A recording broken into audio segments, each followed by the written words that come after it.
বিধানসভা ভোটে পানিহাটি কেন্দ্র থেকে প্রার্থী হতে পারেন অভয়ার মা। বিজেপি প্রার্থী হিসেবে পানিহাটি বিধানসভা আসনে মনোনয়ন জমা দিতে পারেন অভয়ার মা। আরজিকর হাসপাতালে নিহত চিকিৎসকের পরিবারের তরফ থেকে কথা জানা গিয়েছে।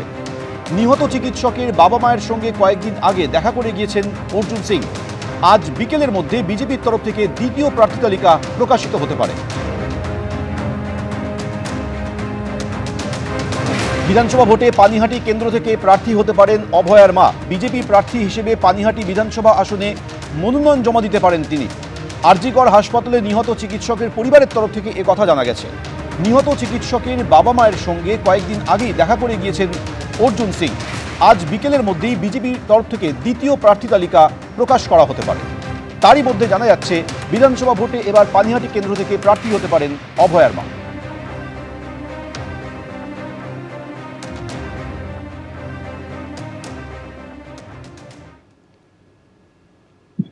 মেইনলি আমি প্রার্থী হচ্ছি মেয়ের ন্যায় বিচার, তার সঙ্গে সঙ্গে নারী সুরক্ষা। পশ্চিমবঙ্গে কোনো মেয়ে সুরক্ষিত নয়, কোনো মহিলারাও সুরক্ষিত নেই।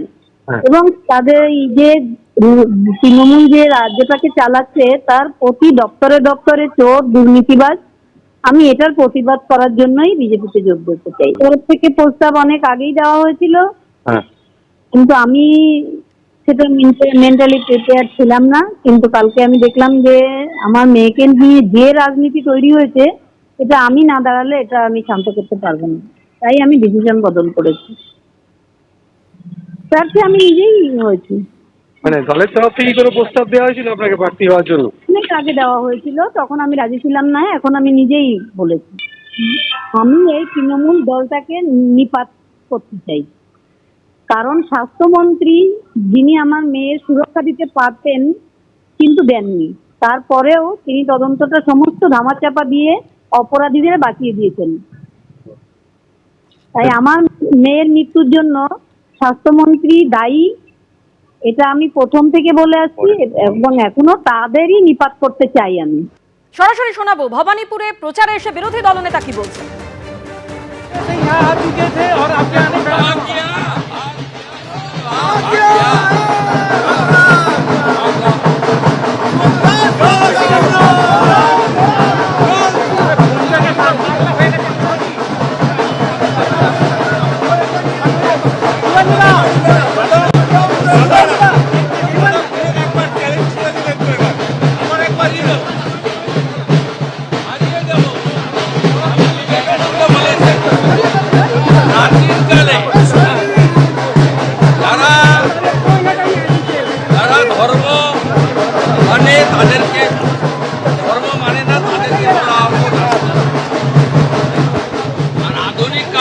যার সেলফ কনফিডেন্স আছে সেই হচ্ছে ধর্মযোদ্ধা।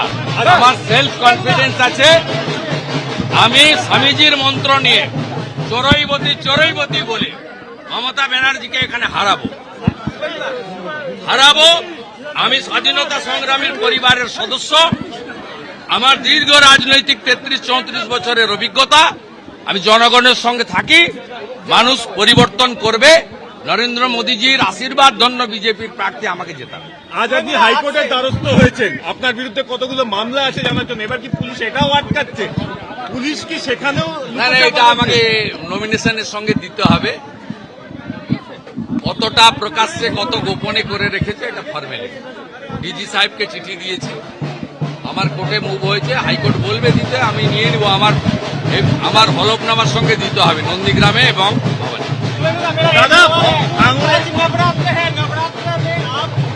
आज बांग्ला नववर्ष, आज हिंदू नववर्ष है, आज हिंदू नववर्ष है, इसलिए मैं आज शुरू किया है।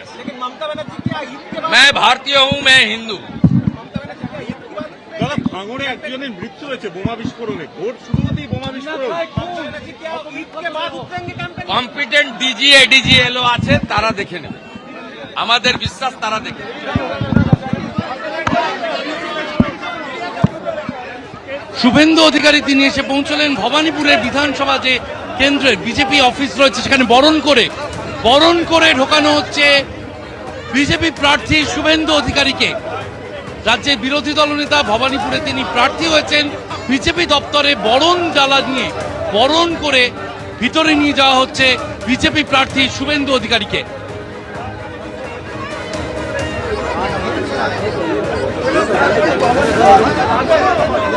একদিকে আপনারা দেখছেন যে ভবানীপুরে শুভেন্দু অধিকারী তিনি বিজেপির অফিসে এসে পৌঁছলেন, তাকে একেবারে বরণ করে অফিসে নিয়ে যাওয়া হচ্ছে। আর অন্যদিকে এই বিজেপি অফিসেরই উল্টো দিকে যেখানে তৃণমূল কংগ্রেসের দেওয়াল লিখনের কাজ ইতিমধ্যেই শুরু হয়ে গিয়েছে। সরাসরি আমাদের প্রতিনিধি ঐশী মুখোপাধ্যায় আমাদের সঙ্গে রয়েছেন। ঐশী, একদিকে বিরোধী দলনেতা একেবারে উল্টো দিকেই বিজেপির পার্টি অফিস, সেখানে এসে উপস্থিত হয়েছেন, আর অন্যদিকে চলছে তৃণমূলের দেওয়াল লিখন। একেবারে দেখো, এই বিধানসভা নির্বাচনে যে ব্যাটল গ্রাউন্ড ভবানীপুর তা প্রথম দিন থেকেই ঠাউর করা যাচ্ছে। আমি তোমায় দেখাতে বলবো ছবিটা সন্দীপকে, যেখানে তৃণমূল যে সমর্থকরা রয়েছেন, কর্মীরা রয়েছেন, তারা রীতিমতো এসে উপস্থিত দেওয়াল লিখনের কাজ তারা সম্পন্ন করছেন। অন্যদিকে বিরোধী দলনেতা শুভেন্দু অধিকারী, তিনি এই ভবানীপুর কেন্দ্রে প্রার্থী হয়েছেন, তিনিও কিন্তু প্রচারে এসেছেন। আমি দেখাতে বলবো সম্পূর্ণ এলাকাটা দেখতে পাচ্ছ যে এই মুহূর্তে বিজেপি তৃণমূল উভয় দলেরই রাজনৈতিক যে পতাকা, সেই পতাকায় ছেয়ে গিয়েছে। এবং তারই সঙ্গে খুবই গুরুত্বপূর্ণ তাৎপর্যপূর্ণ যে বিষয়টা, তা হচ্ছে পুলিশি প্রহরায় চলছে প্রচার। আমি সন্দীপকে দেখাতে বলবো ছবিটা, যে রীতিমতো কলকাতা পুলিশের বাহিনী দুই তরফের রাজনৈতিক কর্মীদের মধ্যে যাতে কোনো রকম বিশৃঙ্খলা সৃষ্টি না হয়, কোনো অপ্রীতিকর ঘটনা না ঘটে, তার জন্য কিন্তু এই সম্পূর্ণ ভবানীপুরে দেখা যাচ্ছে যে এই চক্রবেড়িয়া অঞ্চলে যেখানে এই মুহূর্তে প্রচার চলছে দুই দলের, সেখানেই কিন্তু দেখা যাচ্ছে যে পুলিশের বাহিনী রয়েছে, তারা সম্পূর্ণ বিষয়টা খতিয়ে দেখছেন এবং তারই সঙ্গে তারা তত্ত্বাবধানে রয়েছেন যাতে কোনো রকম বিশৃঙ্খলা না হয়। বিরোধী দলনেতা শুভেন্দু অধিকারী একদিকে প্রচার সারছেন, অন্যদিকে মমতা বন্দ্যোপাধ্যায়ের নামে দেওয়াল লিখন শুরু করেছেন কর্মী সমর্থকেরা। ইতিমধ্যে তুমি দেখতে পাচ্ছ পতাকা হাতে তারা দাঁড়িয়ে রয়েছেন। এবং আমি দেখাতে বলবো যে পাশাপাশি দুই যে ভবানীপুরের হাই ভোল্টেজ প্রার্থী, সেই দুই প্রার্থী হেভিওয়েট প্রার্থী, তাদের দুজনের নাম রীতিমতো দেখা যাচ্ছে, যেমন ভবানীপুরে শুভেন্দু অধিকারীর পোস্টার, সেই পোস্টার যেমন জল করছে, তার পাশেই একেবারে দেওয়ালে মমতা বন্দ্যোপাধ্যায় যে ভবানীপুর অ্যাসেম্বলি কনস্টিটুয়েন্সি থেকে দাঁড়িয়েছেন, সেই দেওয়াল লিখনও কিন্তু সারা। এবং প্রথম দিন থেকেই যে এই ব্যাটল গ্রাউন্ড হতে চলেছে ভবানীপুর, তা ঠাউর করা যাচ্ছে এই জায়গাতে এসেই। কলকাতা পুলিশের যারা রয়েছেন, পুলিশ আধিকারিক থেকে শুরু করে পুলিশের কর্মী, তারা এখানে উপস্থিত রয়েছেন যাতে কোনো রকম বিশৃঙ্খলা না হয়। অন্যদিকে দুই দিকের যখন প্রচার চলছে, স্লোগান শাউটিং চলছে, সম্পূর্ণ বিষয়টা যাতে শান্তিপূর্ণভাবে সম্পন্ন হয় সেই বিষয়টাও কিন্তু তারা দেখছেন, খেয়াল রাখছেন। তবে যেটা খুবই গুরুত্বপূর্ণ যে এই মুহূর্তে শুভেন্দু অধিকারী তিনি নিজে প্রচারে এসেছেন এবং মমতা বন্দ্যোপাধ্যায়ের হয়ে তার কর্মী সমর্থকেরা, তৃণমূলের কর্মী সমর্থকেরা, তারাও কিন্তু দেওয়াল লিখন শুরু এবং সম্পন্ন করেছে, তুমি দেখতে পাচ্ছ। ধন্যবাদ।